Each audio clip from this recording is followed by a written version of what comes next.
These are the fights that I would make in the welterweight division. So right now the welterweight division's a little bit stagnant. We have the new champion in Bilal Muhammad, but a lot of the top contenders are not fighting in the division. So I'm going to match up the top contenders in this division and make a bunch of fights so the division can move along. The main reason the division's not moving along is because these two up and coming prospects that are like the two best prospects in the welterweight division, in my opinion. I feel like both of these guys would definitely beat not Leon Edwards. I think both of these guys would definitely beat Ian Gary in a fight, but they're just not fighting as much as they need to. So both of them book it. Number one contenders fight against each other. Both of them need a fight. Shavkat has not fought since UFC 296, where he got a win over Stephen Thompson in the second round. Stephen Thompson does have very good takedown defense. He also has very good submission defense. It was the first time Stephen Thompson's ever been submitted in his career, and Stephen Thompson's gone against people that have a lot better submissions than Shavkat. I think Tyron Woodley's a better grappler than Shavkat, and Tyron could never catch Thompson. So that was a very good win by Shavkat. My only criticism is he hasn't fought since UFC 296. We're now on UFC 305. That's 9 pay-per-view cards where Shavkat has not fought. And these guys are getting early finishes, so I don't know why they're not making the fast turnaround. I know Shavkat apparently had foot issues, but I still think he should be making a faster turnaround. The guy that he will be facing in this projected matchup is Jack Della Maddalena, and it's very understandable why Jack's not Della is not fighting. He did want to make the turnaround for UFC Perth, but that he broke his arm and he had to go get surgery. In his last fight, he fought at UFC 229 against Gilbert Burns and got a really impressive finish in the third round. He hit Gilbert Burns with a knee coming up from a scramble, knocked Gilbert down, and he laid Gilbert out with some elbows on the floor to win the fight. My only criticism of Jack in that fight was he was losing going to the final round. Gilbert Burns had 7 takedowns and 5 minutes of control time in that fight, so I really don't know how Shavkat would fare against a guy like Jack Della Maddalena with very high level striking. Shavkat hasn't really faced anyone at the top level of striking. He faced Jeff Neal and was struggling in that fight, to be honest, until Shavkat got the sub. But he was getting outstruck by Jeff Neal, in my opinion. Um, so Jeff Neal is one of the better boxers in the UFC, but I think Jack Della Maddalena is levels ahead of Jeff Neal when it comes to striking. So I think this fight would be very interesting. Both guys are. It's a grappler versus striker matchup. To be honest, it would be, can Jack defend the takedowns or potentially catch Shavkat like he caught Burns coming out of the takedown. So this is the number one contenders match. Face these two up and comers against each other. Winner gets the title shot. This next fight is very interesting as well. Former champion Leon Edwards versus Ian Cookington Gary. So this fight, they had beef before Leon lost, and they were going back and forth on Twitter and Instagram for a little bit, but that was during the whole Ian Gary Cook fiasco. But Leon Edwards versus Ian Gary, up and comer versus former champion.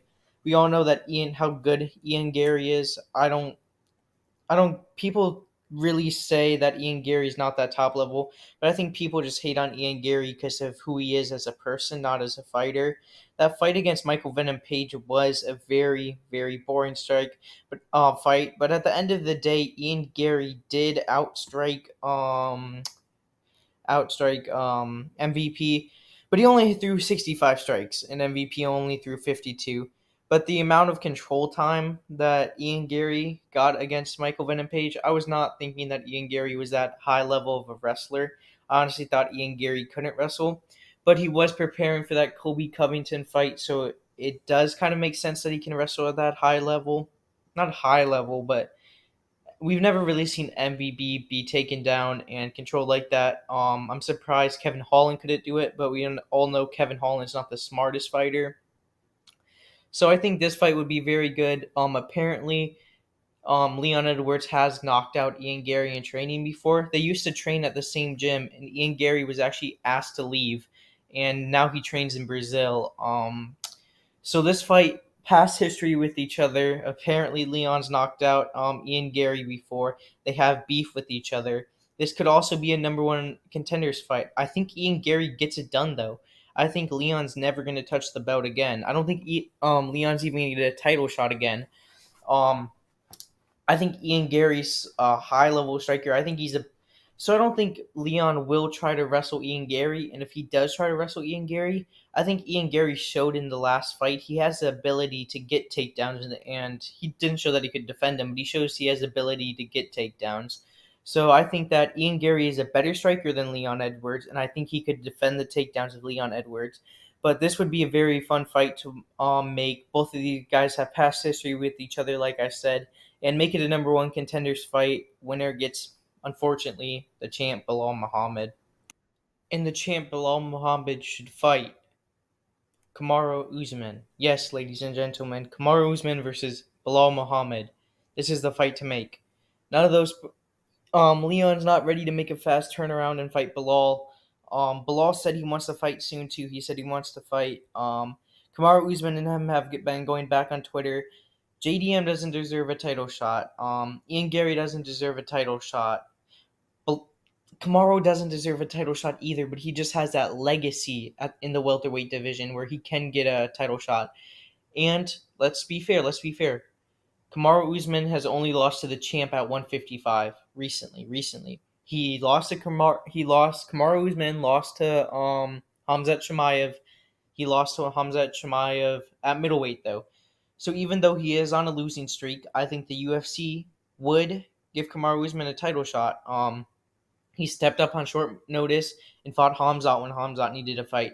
So I think the UFC would pat his back. They know this fight would be boring. It's wrestler versus wrestler, but this fight has so much beef going into it. Kamaru Usman is calling Bilal Muhammad a worse Kamaru Usman, which I agree with. I agree. Bilal Muhammad is just a cheap knockoff. Usman has better wrestling. He has better striking. I do think Leon Edwards was just off that night. Most guys, or hear me out, Bilal's on something. Bilal has to be on something. Bilal Muhammad's head has like tripled in size. His arms are jacked. You've never seen those type of veins. So maybe he's just doing more conditioning. He's doing more push-ups now.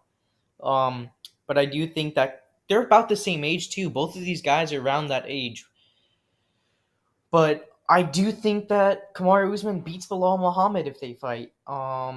And I also think the press conference leading up to this fight would be electric. If these guys are fighting that much online, imagine a press conference with these two.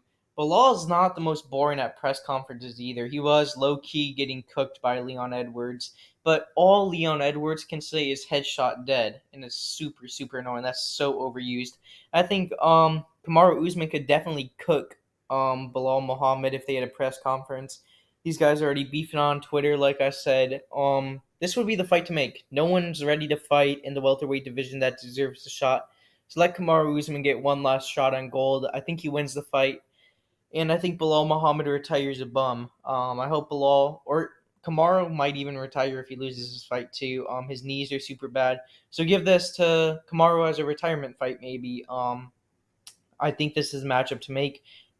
Kamaru is the one ready to fight. Let Kamaru get a shot. He has that legacy in the 155. So I'm saying let Kamaru Usman get a shot.